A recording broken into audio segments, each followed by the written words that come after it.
రాష్ట్రంలో అనేక సంవత్సరాలుగా అన్ని డిపార్ట్మెంట్లలో అవుట్సోర్సింగ్ పేరిట 20 ఏళ్ళుగా 25 ఏళ్ళుగా విధులు నిర్వహిస్తూ ఉన్నారు.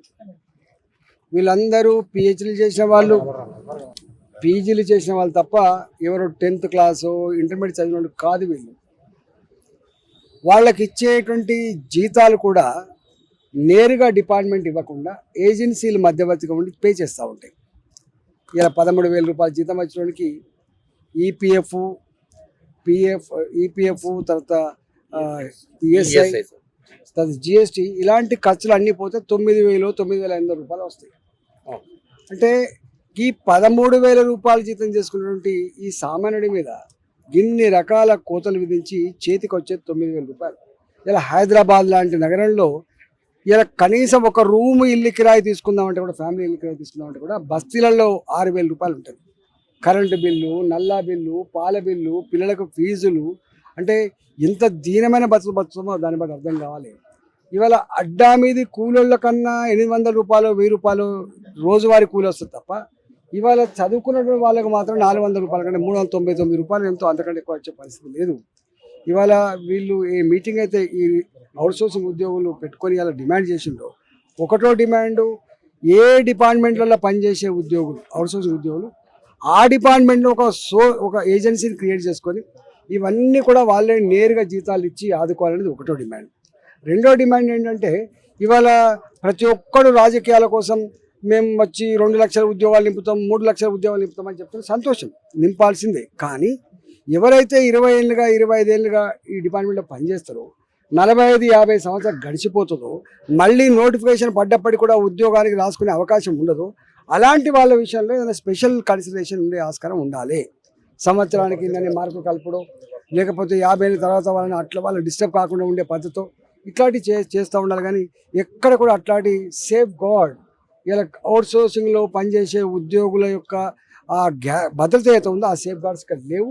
ఇవాళ నేను డిమాండ్ చేస్తున్నా, వాళ్లకు నింపుతున్నప్పుడు, పర్మనెంట్ ఉద్యోగాలు నింపుతున్నప్పుడు ఖచ్చితంగా 45 ఏళ్ళకుందా 50 ఏళ్ళకుందా నోటిఫికేషన్ అప్పటి వరకు వాళ్ళకు సంవత్సరాలు 2 మార్కుల 3 మార్కుల కలిపి వాళ్ళని ఆదుకోవాలి. ఎప్పుడైతే నోటిఫికేషన్లో 50 సంవత్సరాలు దాటిన ఎలిజిబిలిటీ ఏదో అలాంటి వాళ్ళని ఇలా డిస్టర్బ్ చేయదు, వాళ్ళ కాలేజ్ నుంచి డిస్టర్బ్ చేసే ఆస్కారం ఉండదని రెండవ డిమాండ్. మూడో డిమాండ్ ఏంటంటే, దీనికి కూడా ఇవాళ ఎవ్రీ మంత్ కొన్ని డిపార్ట్మెంట్లలో గ్రాంట్స్ వస్తూ ఉంటాయి.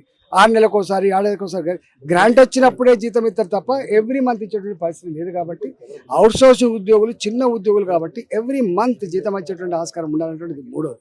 నాలుగోది, ఇవాళ ఎవడి కోపం వచ్చినా కూడా ఉద్యోగం తీసేసే నేపథ్యం అవుతుందో అలాంటిది లేకుండా, ఇవాళ ఏజెన్సీల కోపం వచ్చినా వాళ్ళు తీసేస్తాడు. వాడికి ఎవడన్నా ఇంకో 2 లక్షలు 3 లక్షలు మళ్ళీ ఇచ్చి జైలైతా అన్నోడు మళ్ళీ ఈయన తీసి పెట్టుకునే పరిస్థితి ఉంది. ఏజెన్సీలను రద్దు చేసి వీళ్ళకు ఉద్యోగ భద్రత ఇవ్వాలనేది మూడో డిమాండ్ చేస్తున్నా.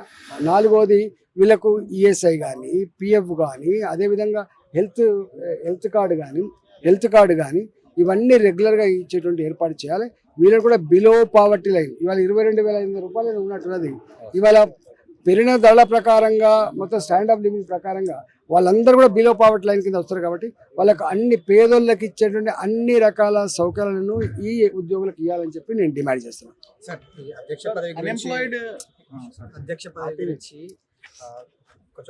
దాని గురించి రాజకీయాలు మాట్లాడతాను. రాజకీయాలు మాట్లాడతాను. ఇవాళ లేక ఉద్యోగాల భర్తీ జరుగుతుందని చెప్పి ఆశపడ్డ నిరుద్యోగులకి ఆడి ఆశే మిగిలింది. ప్రగల్భాలు చాలా పలుకుతారు. మీకు ఎందుకు తొందర, నాకు ఓటు వేయండి, నన్ను ముఖ్యమంత్రిని చేయండి, నేను ఉద్యోగ క్యాలెండర్ని ప్రకటిస్తా, సంవత్సరం లోపే 2 లక్షల ఉద్యోగాలు భర్తీ చేస్తా అని చెప్పాడు. 2 లక్షల ఉద్యోగాల భర్తీ దేవుడు ఎరుగు.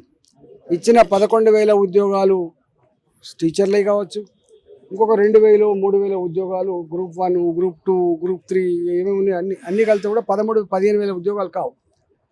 వాళ్ళు అడుగుతున్నది ఏంటంటే, ఇవాళ 2 లక్షల ఉద్యోగాలు కాదు కానీ ఈ ఇచ్చిన 14,000-15,000 ఉద్యోగాలకు అందరిని రాసుకోవాలి. కాబట్టి మాకు ప్రిపేర్ కావడానికి ఎగ్జామ్ మధ్య ఒక 1 month 2 months గ్యాప్ ఉండాలని, కేంద్ర ప్రభుత్వ పరంగా ఉండేటువంటి ఏ ఉద్యోగాలు అయితే నోటిఫికేషన్లో వాటికి కూడా విఘాతం కలగని పద్ధతుల పట్ల నియామకం చేయాలని. ఎందుకంటే ఆర్ఆర్బి అని బ్యాంకింగ్ సెక్టార్లో కావచ్చు, పబ్లిక్ సెక్టార్లో కావచ్చు, కేంద్ర ప్రభుత్వ రంగంలో కావచ్చు, ఎక్కడ ఉద్యోగం పడ్డా కూడా ఇవాళ కేంద్ర ప్రభుత్వ పరంగా ఉండేటువంటి నోటిఫికేషన్లు కావచ్చు, రాష్ట్ర ప్రభుత్వ పరంగా ఉండే నోటిఫికేషన్ కావచ్చు, ఎక్కడ కూడా ఓవర్లాప్ కాకుండా ఉండే పద్ధతిలో పట్ల నియామకం చేయమని చెప్పి వాళ్ళు ఆందోళన చేస్తే గొడ్లను కొట్టినట్టు కొట్టుడు, వాళ్ళని తీసుకుపోయి పోలీస్ స్టేషన్లో పెట్టుడు, వాళ్ళని హింస పెట్టుడు, చివరికి వాళ్ళ మీద అబండం ఏంటంటే ఇలా కోచింగ్ సెంటర్లలో డబ్బులు ఇస్తే ఇలా పేరోల్స్ మీద ఉద్యమాలు నడుపుతారని చెప్పేటువంటి అవమానకరమైన మాట ముఖ్యమంత్రి గారు మాట్లాడితే కంచే చీరను మేసినట్టుగా చెప్తే ఎవడు అది చేస్తాడు.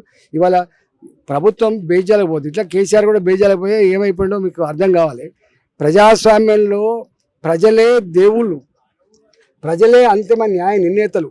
ప్రజల కోసమే మనం జీతగాళ్ళ లెక్క పనిచేయాలి తప్ప ఏదో మనమే ఓనర్ లెక్క అధికారం రాగానే ప్రజలేంది, నిరుద్యోగులేంది, విద్యార్థులేంది అని చెప్పి అహంకారంతో వ్యవహరిస్తే ఏమైందో గతంలో అనేక సంవత్సరాల అనుభవం ఉంది. కాబట్టి ఇవాళ ఈ ప్రభుత్వమైనా సోయి తెచ్చుకొని ఈ బేస్యాలకు పోకుండా వాళ్ళను కూర్చోబెట్టి వాళ్ళు అవసరమైతే ఇవాళ 14 ఏళ్ళుగా 15 ఏళ్ళుగా వాళ్ళు పెళ్ళిళ్ళు అయిపోయి పెద్దోళ్ళు అయిపోయి ఇలా ఉద్యోగాలు లేవు.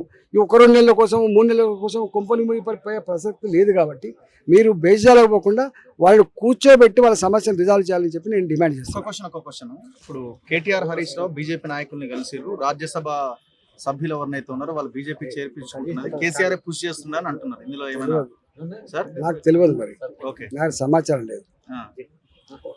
అవకాశం ఉంటుందా సార్? మీలాంటి వాళ్ళు యాక్సెప్ట్ చేస్తారా? తెలియదు నాకు. యాక్సెప్టెన్స్ చేస్తామనేది తర్వాత విషయం, కానీ సమాచారం తెలియదు ఇప్పటికి. బిఎల్ సంతోష్ కూడా కలిసి అంటున్నారు కదా, తెలియదు. బిఎల్ సంతోష్ కూడా కలిసి తెలియదు, నాకు తెలియదు ఏం చెప్పాలి. మీకు ఇన్ఫర్మేషన్ లేకపోతే సార్